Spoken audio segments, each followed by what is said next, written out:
Hi, everybody, and welcome. I'm so happy to see all of these familiar faces in our Zoom room, and I'm sure you guys are happy to see me live on Diné College Facebook page.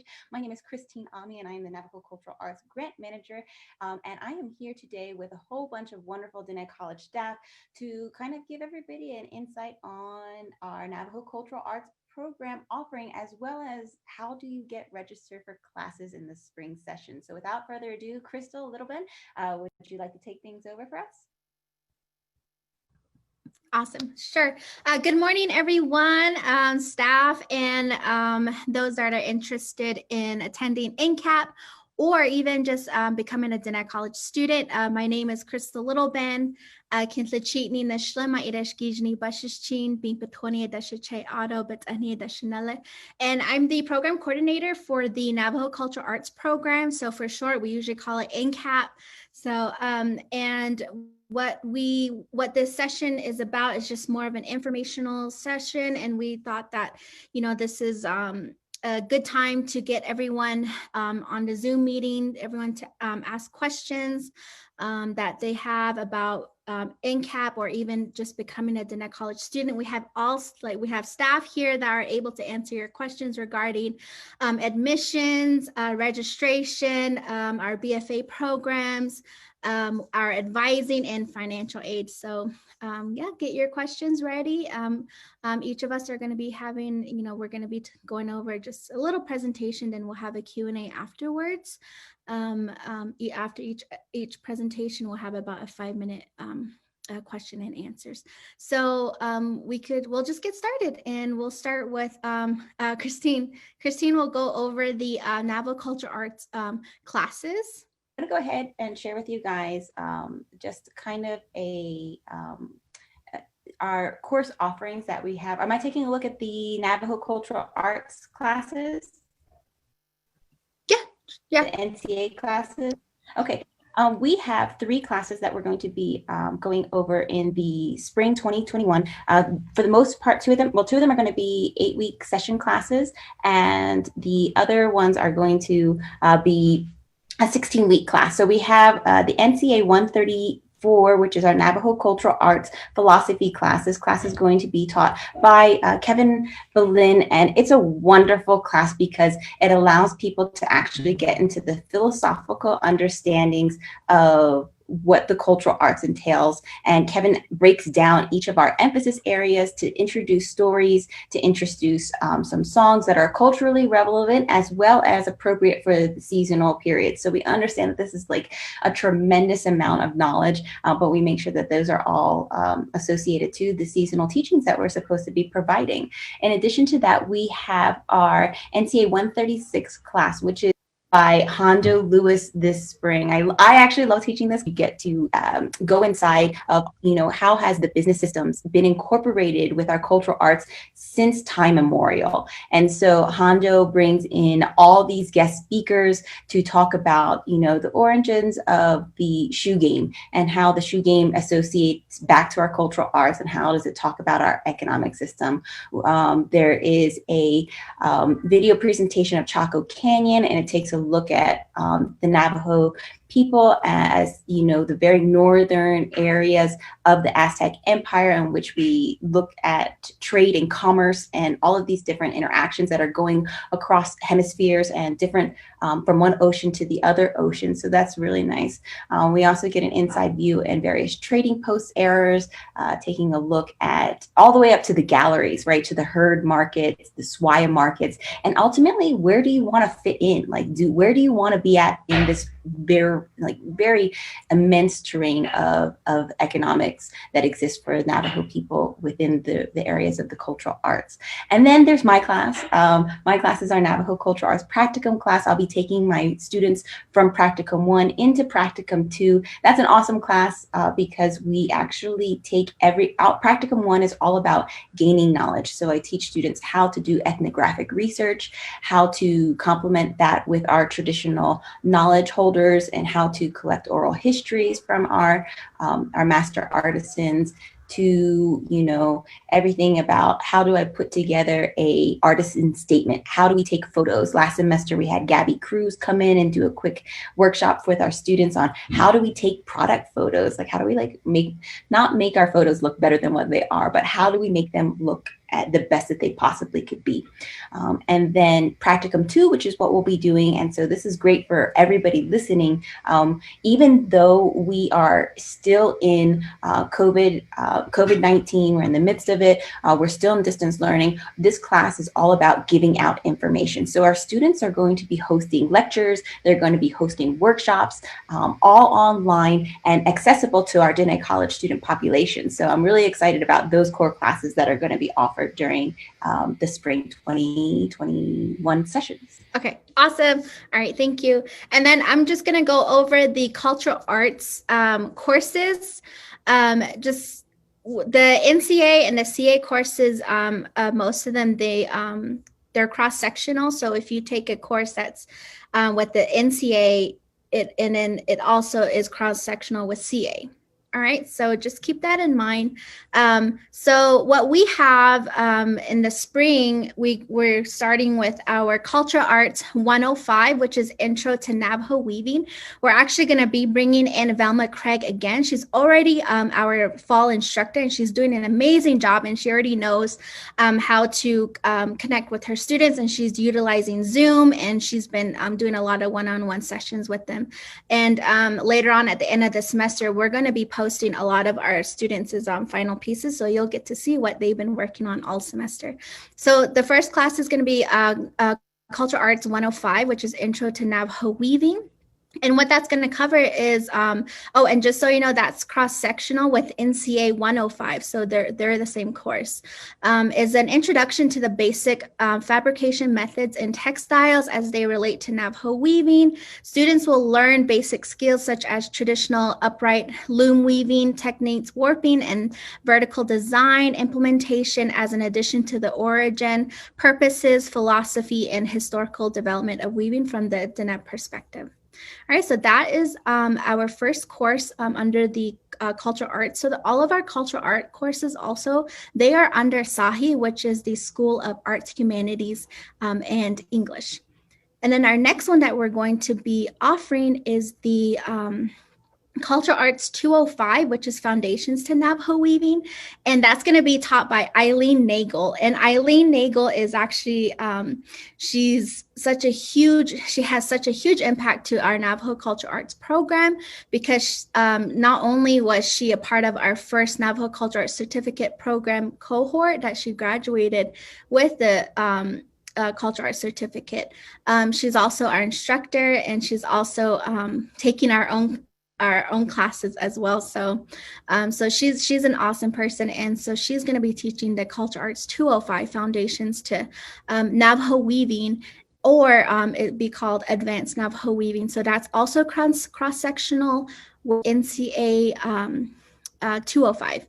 And so that's the continuation of the basic fabrication methods and textiles as they relate to Navajo weaving. Students will learn basic skills of Navajo weaving with an emphasis of learning the diagonal patterns and warping. And then our next one is going to be our Cultural Arts 315, which is Wool Processing 2. And keep in mind that these courses do have some prerequisites. So 315 has a prereq of 305, but Wool Processing 2 is going to be taught by Tanaba Natani, and she's currently our instructor as well. And she's doing a phenomenal job, and we have really good instructors that they keep really good communication with our students.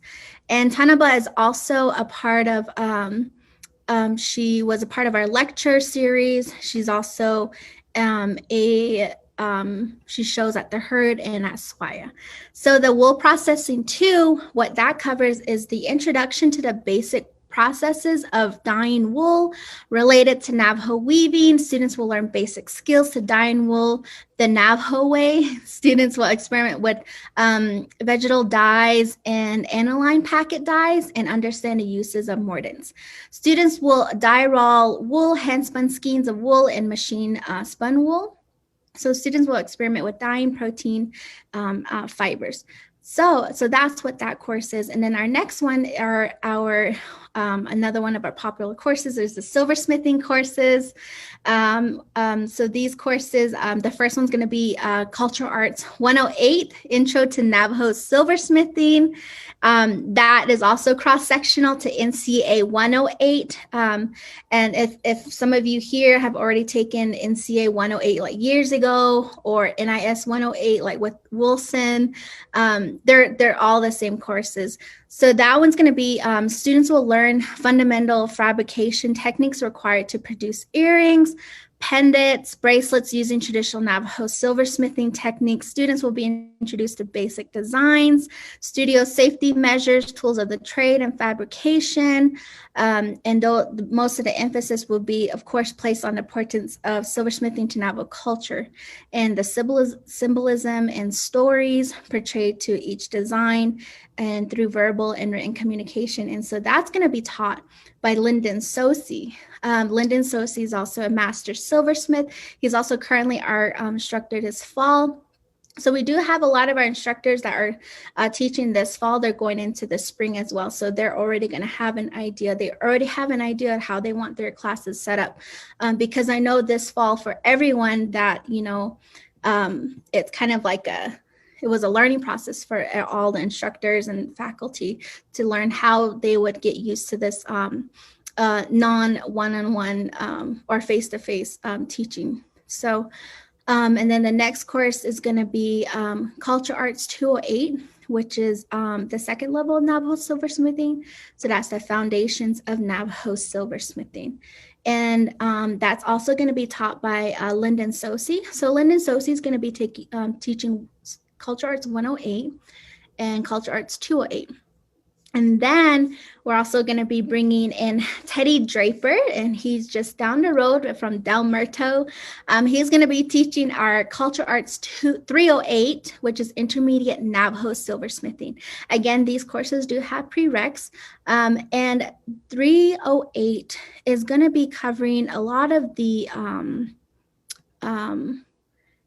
students will learn response and casting methods as they relate to Navajo silversmithing. Students will improve skills required from like in the previous courses. And then there's a lot of tufa casting in this course. And then such as concho, also they're going to be making bolo tie, naja, and bogarts. So that's going to be 308. And then 408, Culture Arts 408 is Advanced Navajo Silversmithing. Again, we're going to be bringing Teddy Draper for that as well. And so what that's going to cover is like set cabs, and they'll be able to create bezel styles that are commonly used in Navajo silversmithing. So those of you who shop for jewelry, then you guys know what we're talking about. Students will also learn how to hammer and set thicker bezels, learn and practice advanced forming and heavy gauge soldering skills. And completed projects will include a multi-stone bracelet, ring with a bezel, set cab, belt buckle, squash blossom. So a lot of these courses, you'll be, as you go up, you'll be able to make and create bigger pieces, more elaborate pieces as well. So that's what we have this coming spring for the cultural arts. And and so let's go on into our next person on our agenda, and she can elaborate more on the programs, because we do have a Bachelor of Fine Arts in Navajo weaving and also Bachelor of Fine Arts in Navajo silversmithing, which explains all these advanced level weaving and silversmithing courses. So we could just go on straight to Shayna Nez. She's our Diné College BFA coordinator. Thank you, Crystal. Good morning, everyone. My name is Shayna Nez, and I'm the Bachelor of Fine Arts Program Coordinator. I just wanted to show just a really short presentation. If I could be allowed to share, get shared screen time really quick. Yeah. Okay. So here it's just really short and sweet. Again, my name is Shayna Nez, the BFA Program Coordinator. Monday through Friday, I'm usually available for office hours, 8 a.m. to 5 p.m. I do work remotely at this time, so your best chance at contacting me is either through my cell phone number, which is 505-458-8326, or through the Diné College email, all lowercase SHAINEZ@dinecollege.edu. So that's just preferred contact methods if you need to get a hold of me for any particular reason for the programs. So the Bachelor of Fine Arts programs, we do have 5 emphases of study: traditional painting, digital photography, graphic design, and we do have Navajo silversmithing and Navajo weaving. Just noting, traditional painting and digital photography are on the same degree checklist. However, you do need to choose one emphasis. So it's not 2 emphasis in one checklist. It's actually, you just choose one emphasis. So just to clarify on that. But we do have those 5 degree program offerings. And I just wanted to give note to our BFA faculty. We do have our dean, who is Paul Walletto, Matthew Bollinger, who is our graphic design faculty.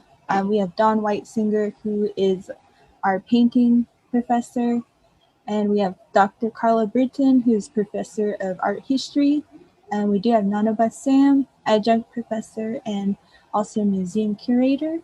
And we have our new addition, Gabriela Cruz, who is our photography professor. So these are our BFA faculty. They also are faculty advisors. Just one thing I do want to clarify with students who are in the program right now. Me as the BFA program coordinator, I am your main advisor, and you do also have the option, you have faculty advisors as well. So when you're registering for the upcoming spring semester, just be sure that you're checking in with me, mainly because I'm the main person that will be helping you in your registration process. So that's for all degree emphasis in the BFA. And you do have BFA faculty to also help assist you in that process. So just to clarify on that. That's really all I have. And I just wanted to thank Christine and Crystal for letting me just present this short and sweet information. All right, thanks. Thank you so much, Shayna.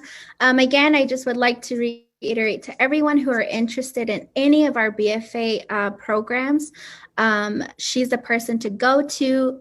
She'll put her email again in the chat box. And if you have any questions regarding that, again, all the courses and even the ones that we're talking about, Navajo silversmithing and then Navajo weaving, Shayna's the person that will help you register for classes. So, all right, thank you, Shayna, again. And then our next person on the agenda, I would like to also mention that our Navajo Cultural Arts program, we also have a unique dual credit program. So right now, this fall, we do have a few high school students that are a part of our program.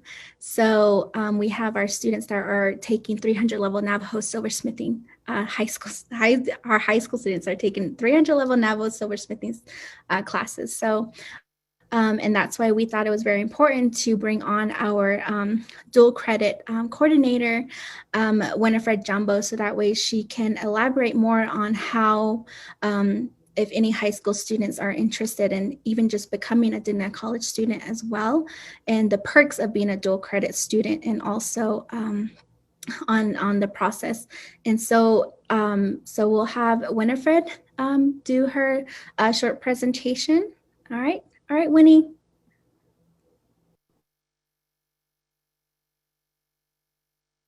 Good morning, everyone. Sorry about that there. I also wanted to ask if I could do screen share so I could present a small presentation. As Winnie's getting set up, I just wanted to kind of throw in a little perk and high five to all of our high school students who are doing so well. If you guys actually get a chance, take a look over at the Museum of Northern Arizona. They just hosted a youth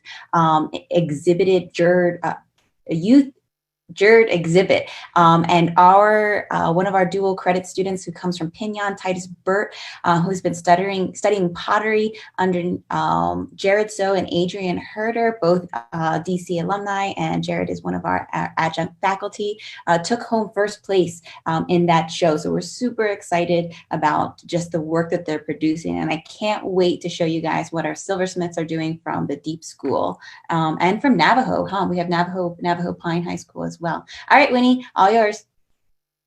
Hi, everyone. Good morning. This is going to be a small presentation regarding our dual credit program here at our college. So I oversee the dual credit program, which is basically an opportunity for high school students to partake in college level courses simultaneously as well with their high school courses. So we've had several success stories regarding dual credit in the past because it is a pathway into our college, but not just to a college, but into a specific degree pathway program. And that has been the hope of the dual credit program. And there is a lot of confusion when it comes to enrollment options at our college. And that's one thing I want to clarify is we have several outlets into coming into the college. So basically one pathway is through dual credit, another one is through high school concurrent enrollment. Those both benefit high school students, but the way you're admitted is different. So what is dual credit? Of course, it's an opportunity to start off your college career as a high school student and a college student. But the hope is that we also engage our students into degree pathways, like I mentioned earlier. So one of our more successful degree pathway program has been our public health department. We were able to help students attain a certificate program by the end of their senior year, which is a really great success story. And most of the students were taking 15 credit hours through their junior and senior year. Alongside that, we also work closely with the NCAP program, and that allows students to explore the arts as well as the creative side of learning. And I think that we were able to get them in during the summertime, which is a great opportunity, again, for dual credit students, because you may or may not have a plan for the summer. And one thing you can do is get a jump start in taking college credit courses. Of course, students must meet our contact hours. They also have to be college level courses. And I think we're okay with that at our college right now. Most of our college courses are indeed college level, and they count toward the Gen Ed portion of your degree checklist.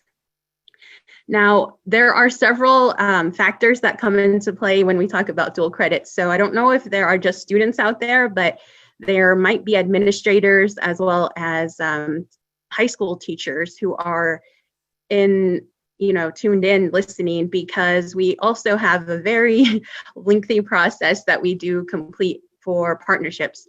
Right now we have 10 partnering, not just high schools, but districts. So there's going to be a variety of high schools under one district, but we have 10 MOAs total. That's the first part of getting a partnership going as dual credit is concerned. Also, we have individuals who teach our college level courses in the high school classrooms, but of course they've gone through our credentialing process here at the college. We also provide the training to the faculty who are dual credit adjunct faculty, also to the students so that they can access Blackboard. They can use our resources here at our college, like the Learning Center, and as all of you have known and seen on our website, everything is virtually almost at this point, which is why we need our students to familiarize themselves with our way of communication here at college. We also have the admissions process involved, and I'll go over that in a bit. And of course, we do require students to receive a midterm grade and a final grade. And of course, that all comes into play on the way we admit a student. The enrollment requirements are listed here. You must be a full-time high school student with one of our partnering schools. You must have at least a 2.0 GPA and also principal and guidance counselor approval. And students must meet the enrollment requirements of our admissions process.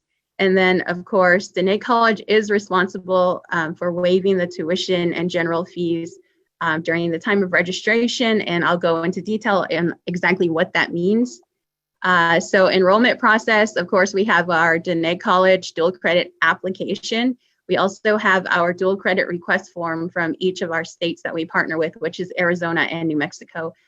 Students must sign this, and we also want to make sure that they have the opportunity to get their proper credentialing. So making sure that their high school representative knows exactly what they're doing and what courses they're taking so that it does appear on their high school transcript as well. And in the states of Arizona and New Mexico, it's very important that the students have their STARS ID, their BIE, or their SAHE ID numbers. And that comes into play because we do, through our state level, we receive a reimbursement to cover the tuition and fees for our students who are dual credit.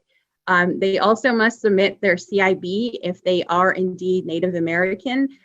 We want to make sure that also happens. We have a CIB request form that they fill out thoroughly, and we also have the parent signature on this form, and that's going to hold truth to all of these forms that I'm talking about. So they're going to sign the dual credit application, the request form from the state, and they're also going to sign your certificate of Indian blood request form.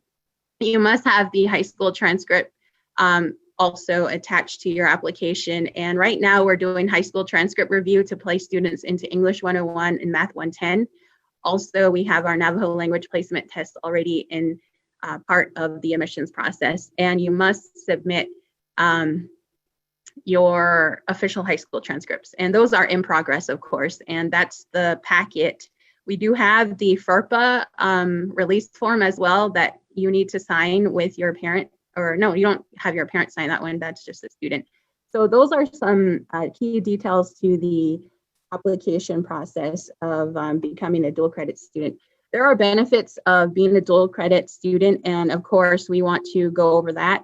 Access to college resources. You are going to learn how to utilize the resources we have at our college, whether that's the tutoring from the Learning Center, whether that's learning how to fill out forms or online forms, making sure that you build your communication skills, because you're not only going to be a high school student, but you're a college student, and we kind of expect, like, if you do need help, it's okay to ask.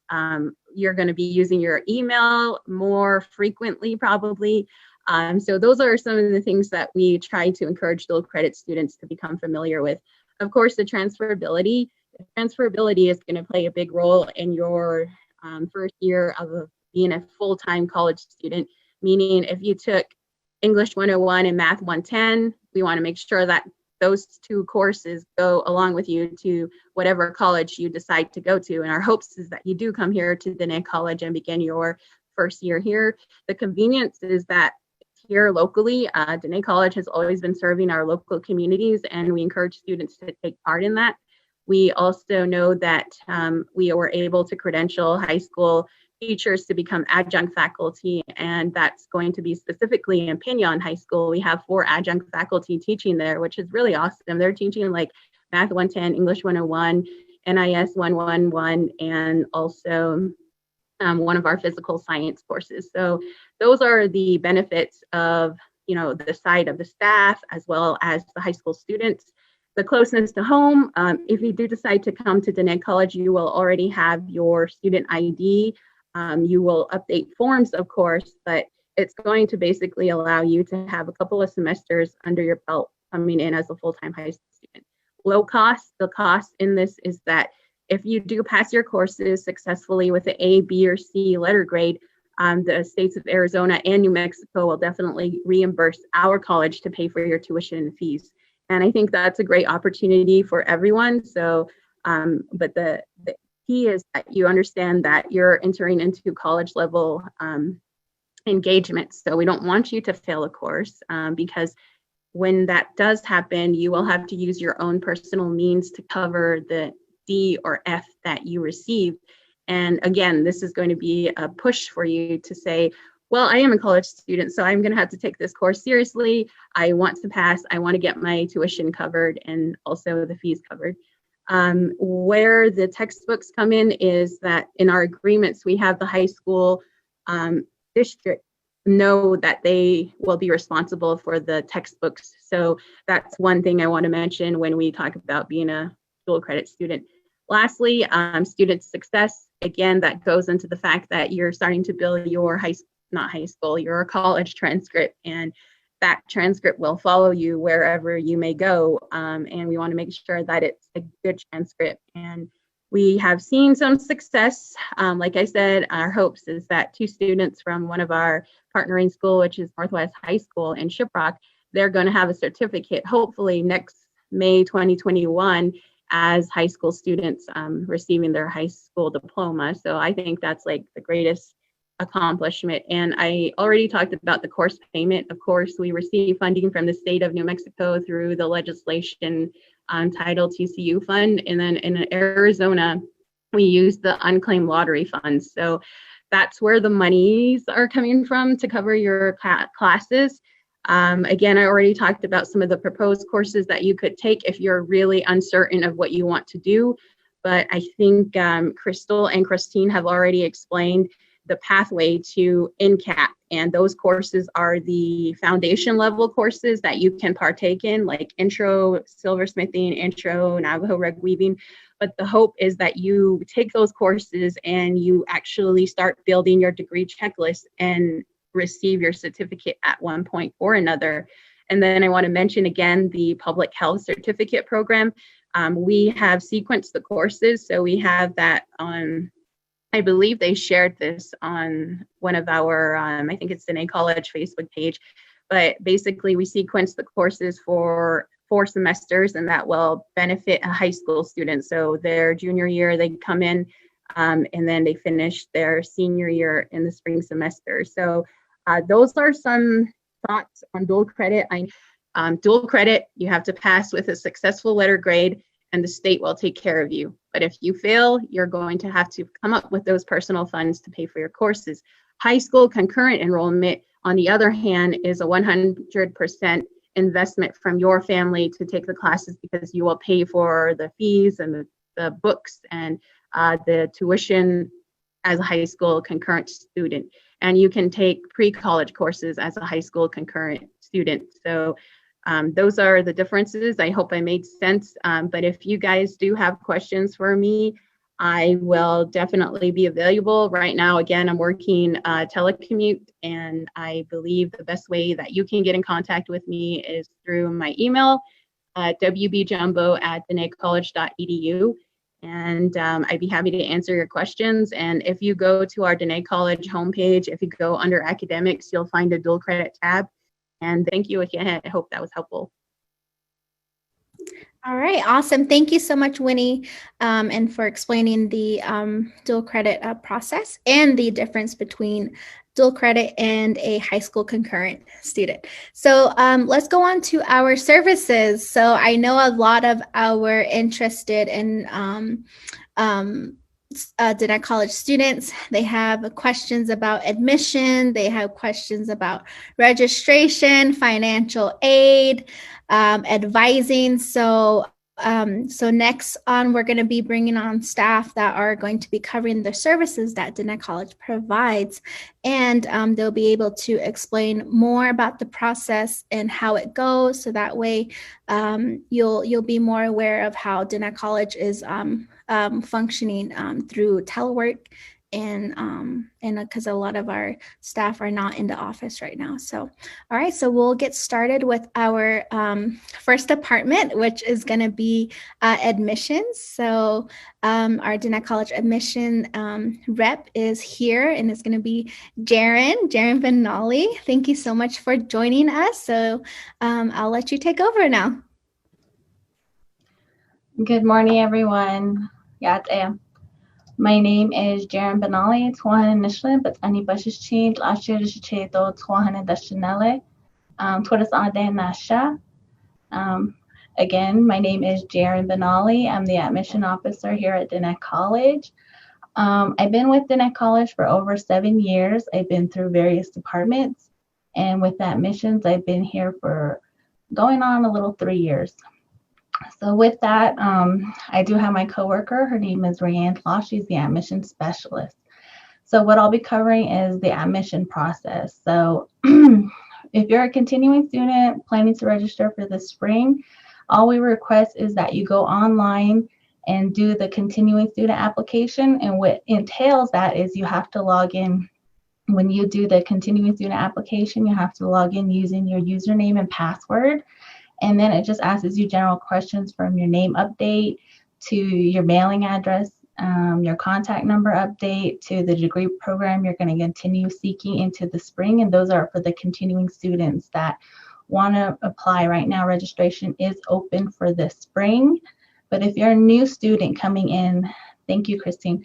For new students coming in, what you can do is you're going to go to dinecollege.edu. On there, under the admissions page, it has the apply online now. And as you can see, Christine has us going good. So those are the applications. So you can see that we have the first-time students, the continuing students, the returning students, transfer students, dual credits. And with the dual credits, I'm trying to update it to the high school concurrent, but for my department, we distinguish which students will be dual credit and high school concurrent. So that's how we, if they're specifically under dual credit, we refer them over to Winifred, and she reaches out to the students to get them in the process of how to apply. So, and with that, once you submit your application, if you're a new student or a transfer student, at the end of the application, it is going to require a $20 application fee. So that's just a one-time fee. It's just basically buying your student ID number. So you're only going to pay that one-time fee. We process your application and we send you an email just indicating what we need to complete your admission. And what those requirements are is the online application, the $20 application fee, your official CIB if you're part of a federally recognized tribe, your official high school transcript, and if you're a transfer student in, or if you were a dual credit student at another institution, we request for your college transcript and your university transcript. And the reason why is because we want to make sure that all the courses you have taken at another institution will transfer into our institution, okay? So as you can see, right now, so due to this whole pandemic, we have majority of the offices are closed. So the CIB request form, if you're a federally recognized tribe with the Navajo Nation, we have the CIB request form on the admissions page. If you click that link, it'll show you the CIB. You fill that out and you can email it back to us at admissions. What we do is we print it out and we mail it into the Office of Vital Records. Same goes for your high school transcript. So we do know that some high schools are closed. So we just request that you fill out those forms, the high school transcript request forms. You fill that out, email it back to admissions, and we mail it off. It takes generally about 2 to 3 weeks before it gets back here, but we do let students register knowing that we have those forms on file, so that doesn't put much of a hole on your account, okay? So, and all our information, I always say if you guys have questions or you need to contact us, down at the bottom of the admissions page has our contact information as far, okay, so you'll see my email, my contact number, and my coworkers, Rianne's her email, contact number, where we're located, but right now we're temporarily closed, so the best form of communication is through our email and our contact number. So basically, when you're fully complete with that mission, all your documents are on file. What we do is we move you over to the advising team. So the advisors will be the one to assist you with registration. They'll register you for the courses. So that's the process we have for admissions. So if you have any questions, go ahead and email us at admissions@dinecollege.edu. If you want a speedy reply, just contact us, and please leave voicemail so we can return your calls. And basically that's pretty much it. So that's my presentation on admissions. Thank you so much. And I know that a lot of people have questions about admissions and where to go on the website. So, all right. And it looks like we don't have any questions so far. So we'll just go on to the next department. And so the next department is going to be financial aid. So another step in a lot of questions that students have is financial aid. So we'll have, we currently have a representative from that department. And that's going to be Mr. Brandon Harvey. So Brandon, it's all yours. Thanks, Crystal. Thanks for inviting us today as well to speak with students on what we do with our department. Keep it brief, but do I have screen share so I can share? Okay.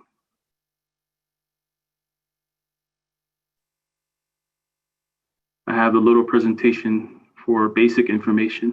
All right, there we go. So with our financial aid department, there's myself, the financial aid officer. Good morning. Brandon Harvey.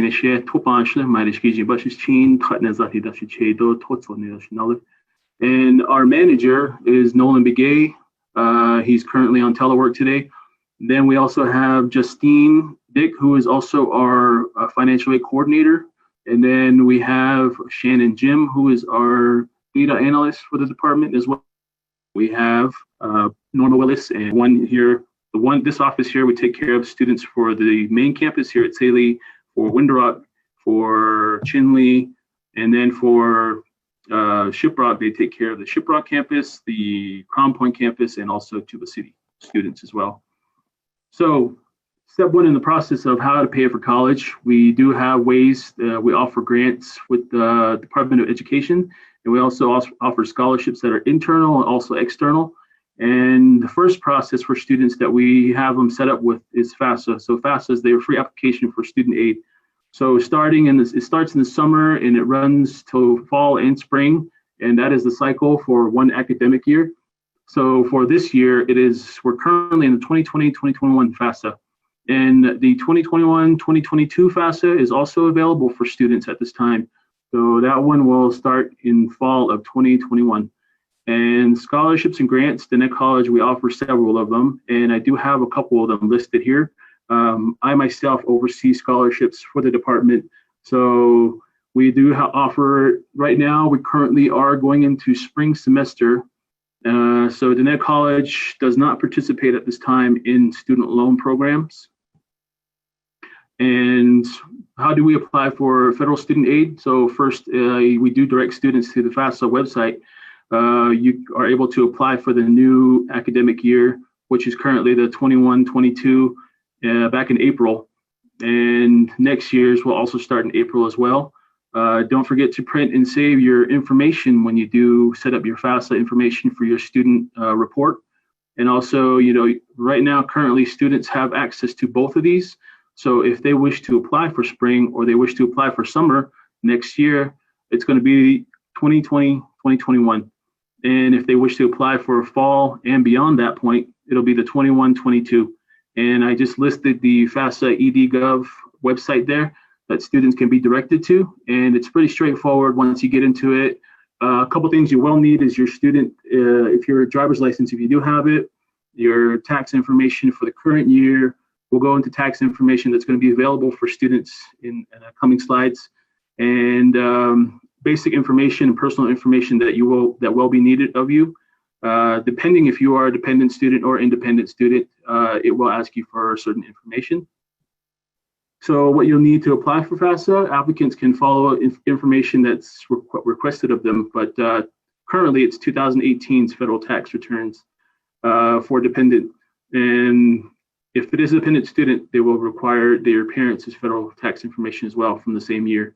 And if they do have to be verified, because students are selected for verification, they will require additional documents, and those being untaxed income information if they did not file that year, and we can't get a federal tax return from them.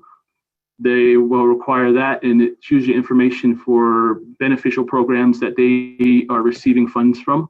And basically, it's just a document that states how they were funded for the year of 2018 or how they supported themselves. And when you create that FAFSA, there's the FAFSA ID that you will need. And if you are a dependent student, parents' FAFSA ID will be required as well. So just have them hang on to that information. It is important. It is the only way that you'll be able to get back into the FAFSA and have the password set up as well. And there's also a save key. So any information that you get from the website, please do save that on hand. And you can also call the number if you have any issues. The number is the 1-800-557-7394 number, and they'll be able to assist you with anything you need further on. But sometimes we do have issues with students trying to set up a FAFSA or have to change information. Beyond that, FAFSA will take care of all their documents, and then they'll send it to our PowerFaith system. So once it's in our PowerFaith system, if anything needs to be corrected beyond that point, we'll do CPS corrections for it. But if you are able to take care of it with FAFSA as well, they can change some information for you as well. Parents' information that will be needed, date of birth, social security number, and just some other personal information. So have your important documents on file. Tax information from the 2018 is for the coming spring of 2021 and also the summer 2021. And the next year's academic year for 21-22, that's going to be tax information from 2019. So if you're able to transfer your IRS data retrieval information from IRS's website because they work with FAFSA, you can do that, but it's going to require all the original information that you filed with. So if you use your personal PO box, everything of the sort, do use that. But if you do go through any tax agency that did prepare your tax information for you, we recommend that you do reach out to them so that they'll be able to give you the accurate information that they use for their system. That way IRS data retrieval will pull all your information from tax transcripts and also put it onto your FAFSA. It's an easier process rather than having to do the manual one. The manual one is you have to go into FAFSA and fill in all the information that it's requesting of you. And on average, there's about 20 to 30 slides or pages that you'll go through that it asks for information, and it's drop-down menu stuff, or you can just input on it as well.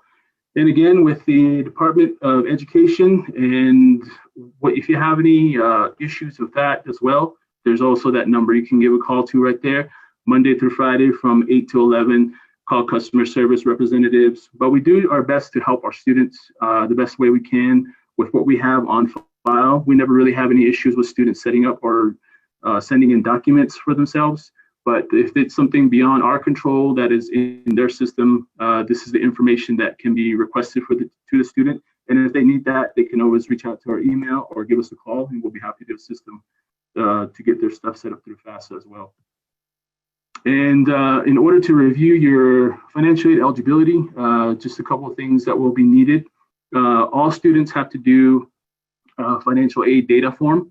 It's just a form that's requesting personal information that will be put into reports. And we do reports such as IPEDS reports. We do other reports that are requested from OIPR on student data, information, things of that sort. So that's the main purpose of that.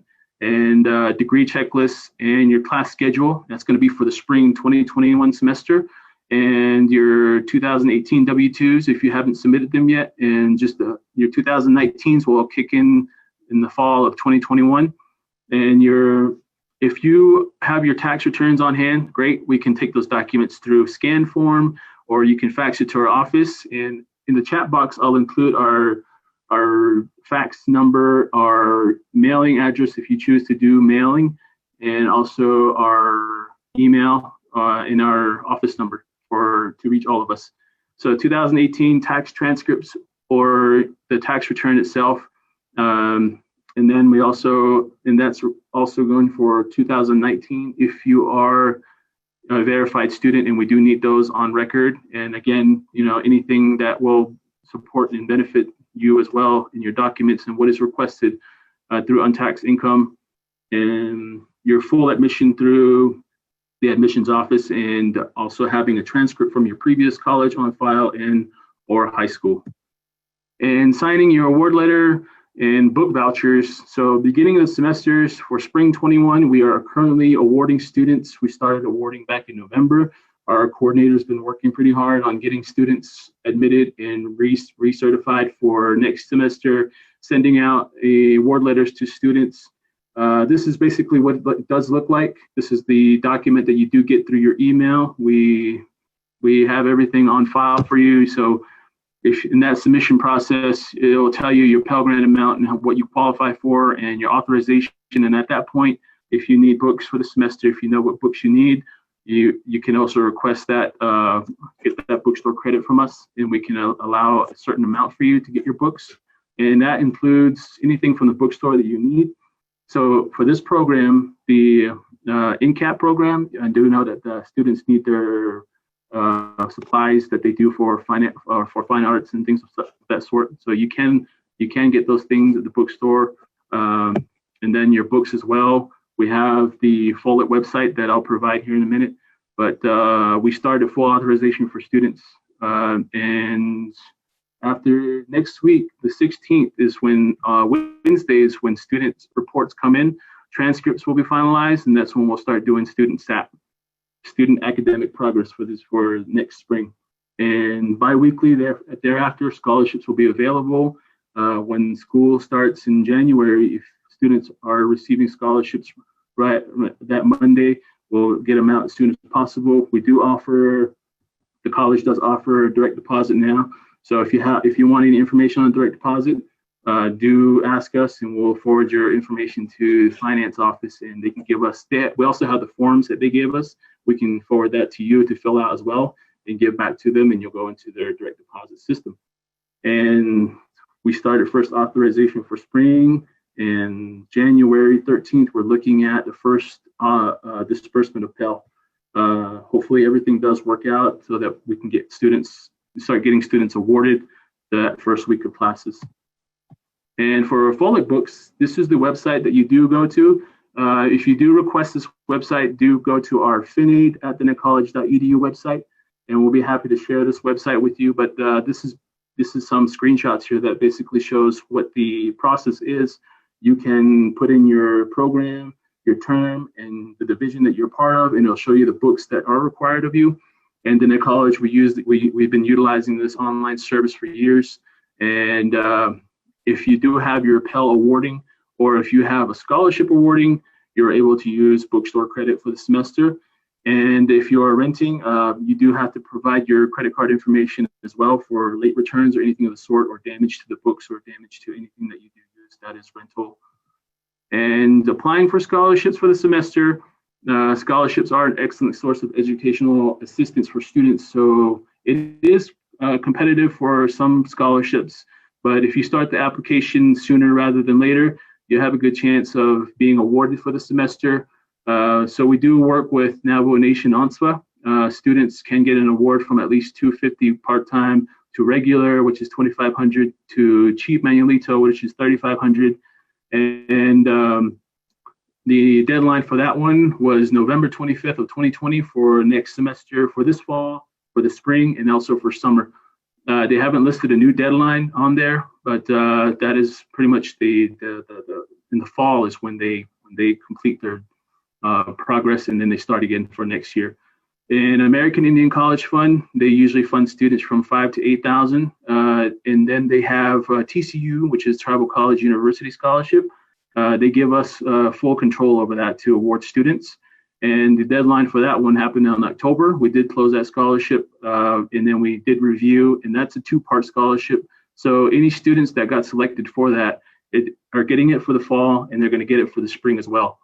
And the Full Circle is a year-round scholarship that happens once a year in the fall semester. So that is a different portal on the AICF website where you can go, you can consider yourself for Full Circles to fill out the application.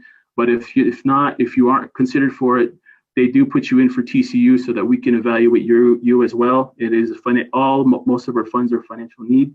So we do take a look at students and their unmet needs for the semester and consider them for the scholarship. And this is the first year that it's two-part as well. So it's for the fall and for the spring. So we have our listing outline. The only time that a student won't get an award for next semester is if they do not enroll for the semester or are below half credits.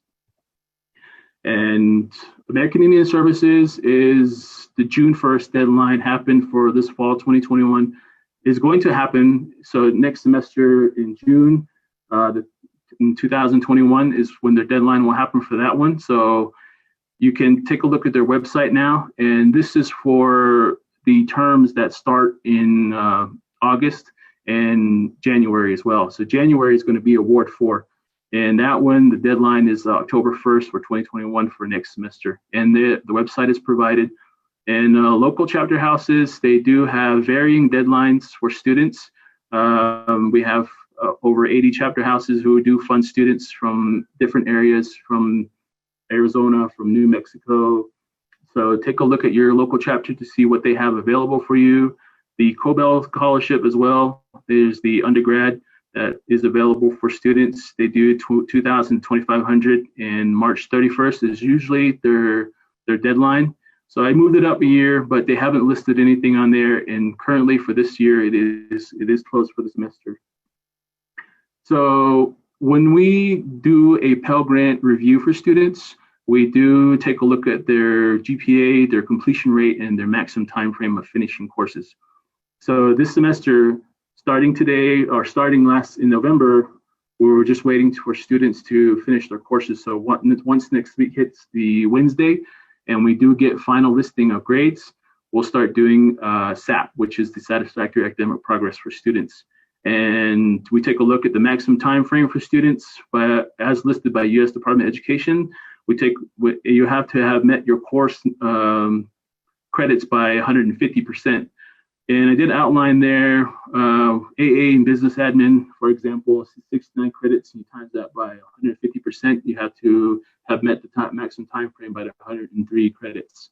And the 600% Pell Grant LEU is listed as well. Students are, if you're starting the semester, you're coming from high school, your percentage rate is probably most likely 0.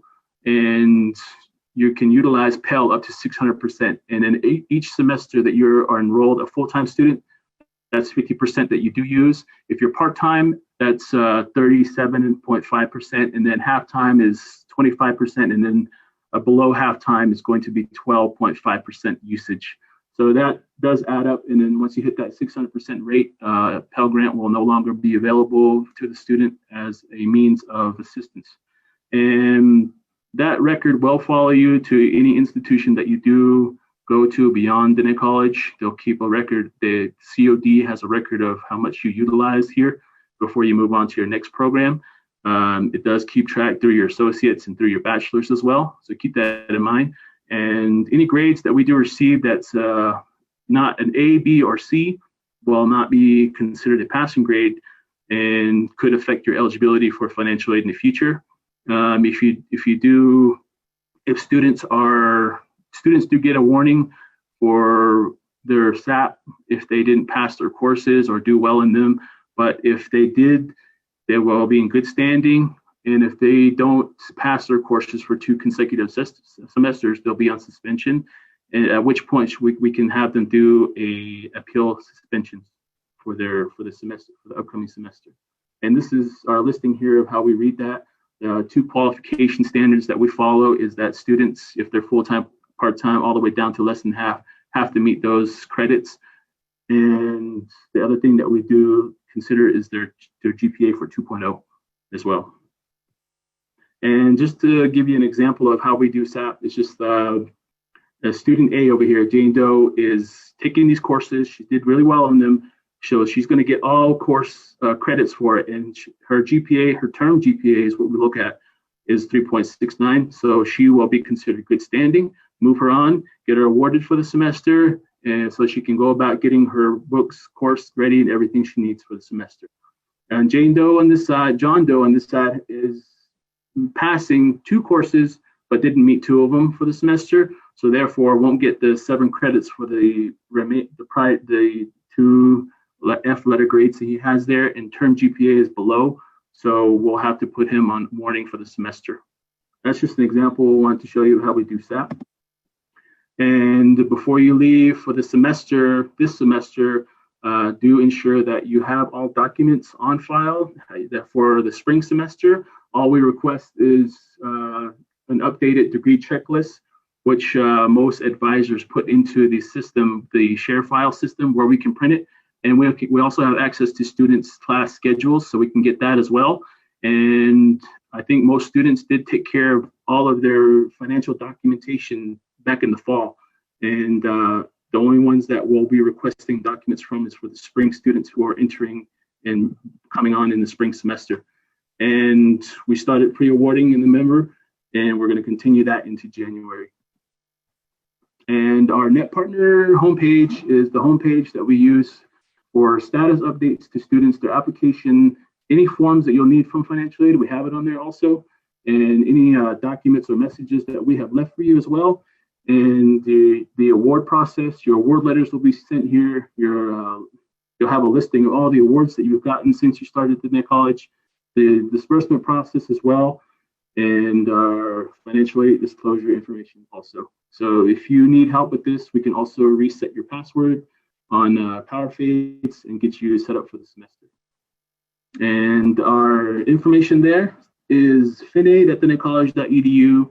And I'll put our other information in the chat box as well, so that if you need to get in contact with us, we are happy to help you and assist you for the semester. So I want to thank Crystal, I want to thank Christine and the Department of NCAP for giving financial aid this time as well to be able to assist students. We will have some student orientations coming up in January at the beginning of the semester. We will have 2 of them, so students can get updated on financial information and how we go about the process of awarding Pell Grant, how we do scholarships.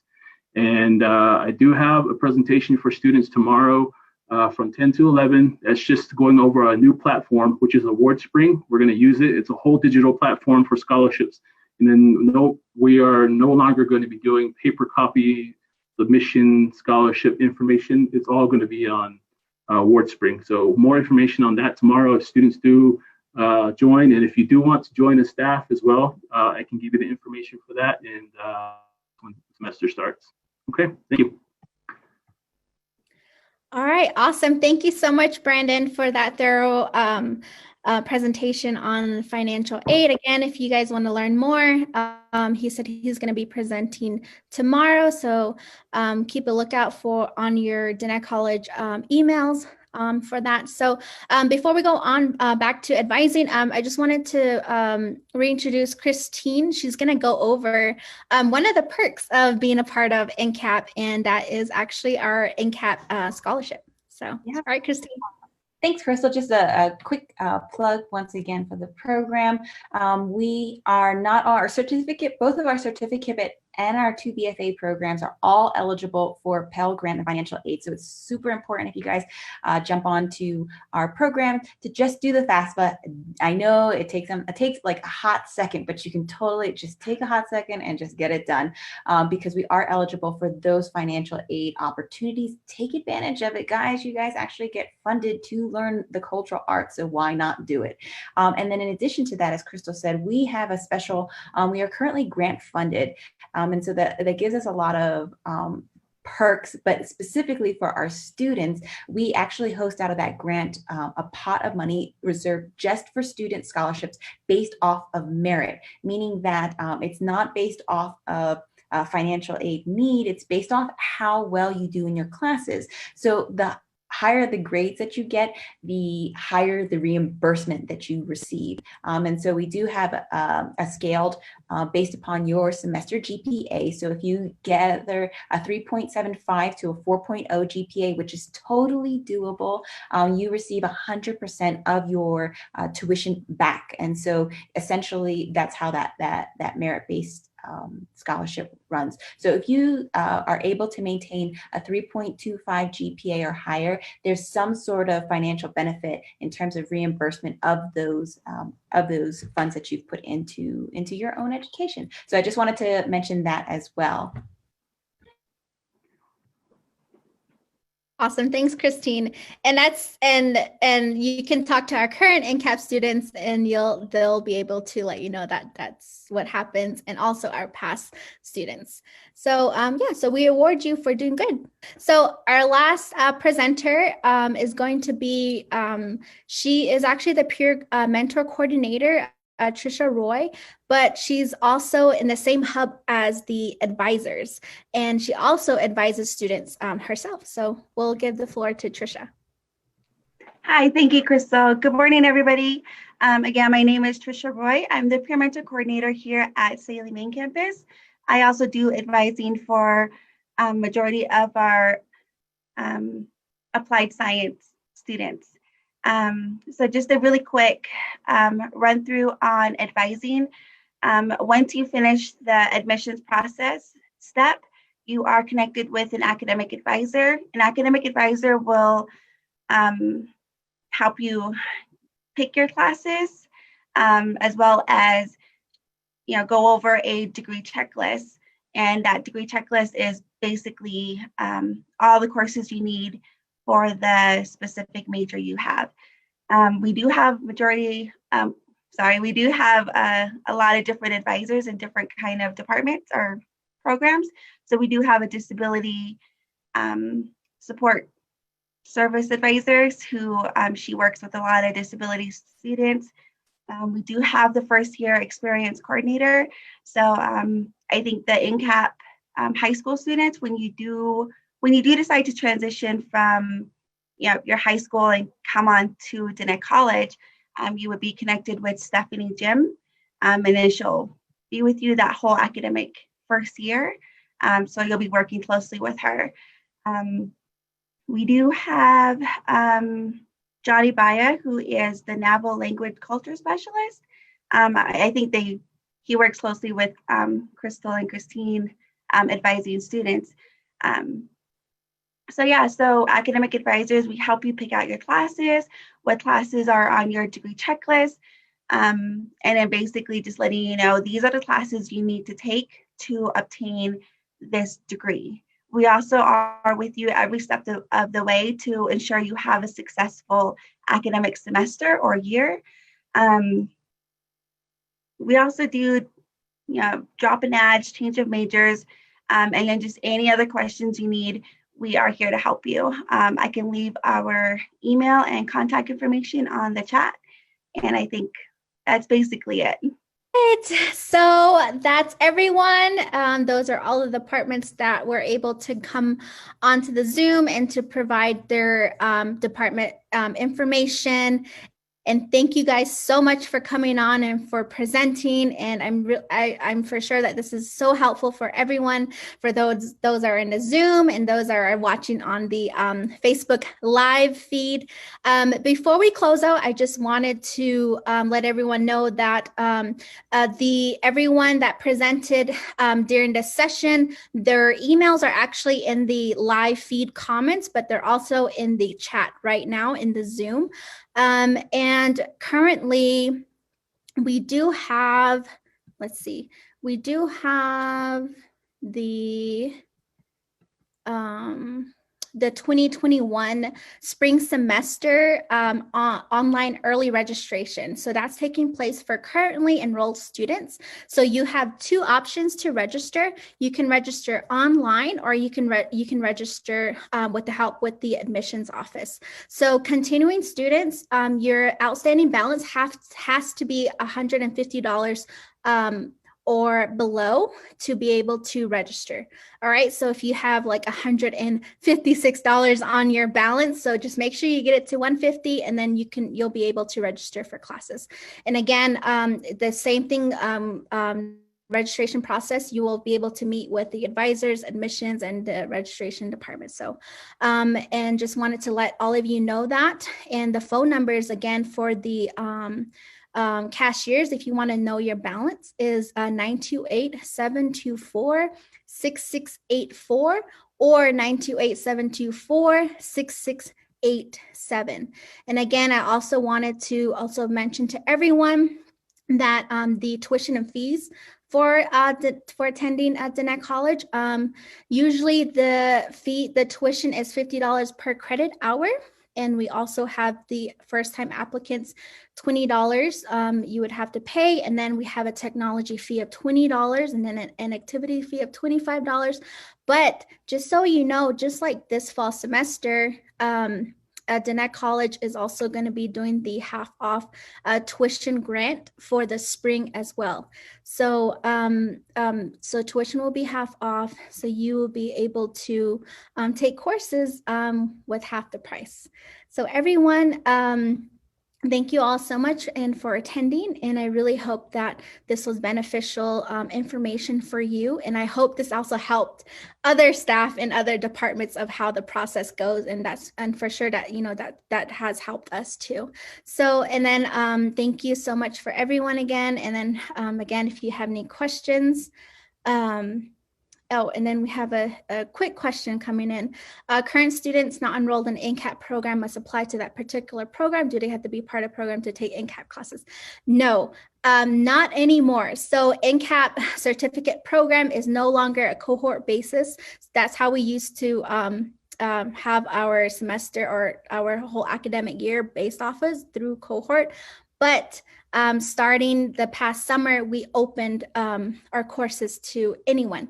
So you don't have to apply for the Navajo Culture Arts Certificate program to take Navajo Culture Arts or Culture Arts courses. So you could even just take one class. So anyone is welcome. Just become a Diné College student, and then you can sign up for the classes.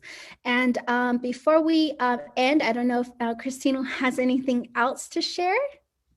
I also want to piggyback and just say thank you for joining us today. I believe, I'm sure if Brandon's still here, I have a question coming in from Facebook, Brandon, from Todd Wilcox. He wants to know if a student is selected for verification, but uses his IRS data retrieval tool on their FAFSA, do they still need to turn in their tax transcript and W-2 information to Diné College financial aid?